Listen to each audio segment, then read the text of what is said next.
ये कहानी एक सैनिक की है जो वियतनाम में युद्ध के लिए गया था।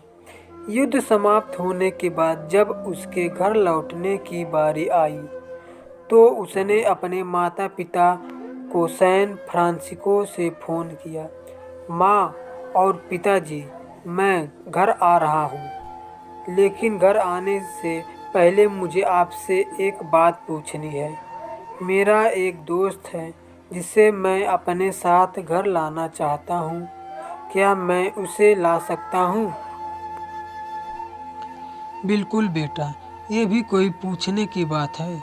हमें तुम्हारे दोस्त से मिलकर बहुत खुशी होगी, माता पिता ने जवाब दिया। लेकिन पहले एक बात आप लोग जान लें, सैनिक बोलता गया। युद्ध में वह बहुत बुरी तरह घायल हो गया है। उसने एक बारूदी सुरंग पर पैर रख दिया था और उसमें अपना एक हाथ और पैर गंवा दिया है। उसके पास कोई जगह नहीं है जहां वो जा सके, इसलिए मैं उसे अपने साथ रहने के लिए लाना चाहता हूँ। उसकी यह बात सुनकर उसकी माँ बोली, बेटा, तुम्हारे दोस्त के बारे में जानकर हमें बहुत दुख हुआ। हो सकता है हम उसके रहने के लिए कोई जगह तलाश कर सकें। नहीं माँ, मैं चाहता हूँ कि वो हमारे साथ रहे। लेकिन बेटा, अब पिता ने कहा, तुम समझ नहीं रहे हो कि तुम क्या चाह रहे हो।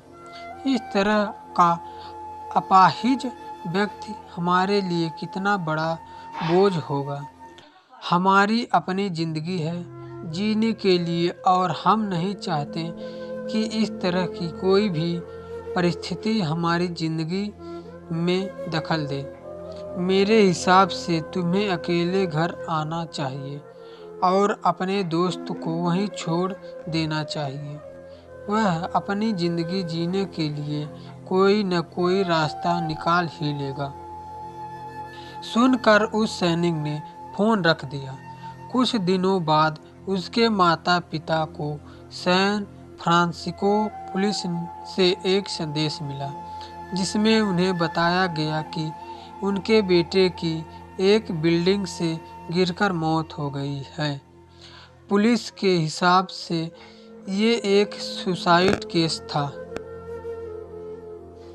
दुखी माता पिता ने तुरंत ही सैन फ्रांसिस्को के लिए फ्लाइट बुक कराई और वहां पहुंच गए। वहां उन्हें शहर के मुर्दा घर ले जाया गया ताकि वे अपने बेटे की पहचान कर सकें। उन्होंने उसकी पहचान कर ली, किंतु ये देखकर उनकी कंपकपी छूट गई कि उनके बेटे का बस एक हाथ और एक पैर था। दोस्तों, इस कहानी में जो माता पिता हैं वे हम में से बहुत से लोगों की तरह हैं, जो अपनी सुविधाओं को सबसे अधिक महत्व देते हैं। वे उन लोगों से प्यार करना या रहना या समय बिताना चाहते हैं जो दिखने में अच्छे हैं, स्वच्छ हैं या फिर जिनके साथ रहकर उन्हें मज़ा आता है। वे ऐसे लोग को पसंद नहीं करते जो देखने में स्वस्थ, सुंदर या स्मार्ट नहीं हैं, या जिनके साथ वे मज़ा नहीं कर पाते, या जो किसी भी रूप में उनके लिए असुविधाजनक हैं। वे ऐसे लोगों से दूर बनकर रहते हैं। लेकिन कभी कभी उनके इसी व्यवहार के कारण उनके सामने ऐसी परिस्थितियां उत्पन्न हो जाती हैं जब उन्हें पछताना पड़ता है। आइए लोगों को वे जैसे हैं वैसे ही अपनाएं और ज़रूरत पड़ने पर उनकी मदद करें। फ्रेंड्स, आपको ये फौजी की कहानी कैसी लगी? आप अपने कमेंट के द्वारा हमें अवश्य बताएं।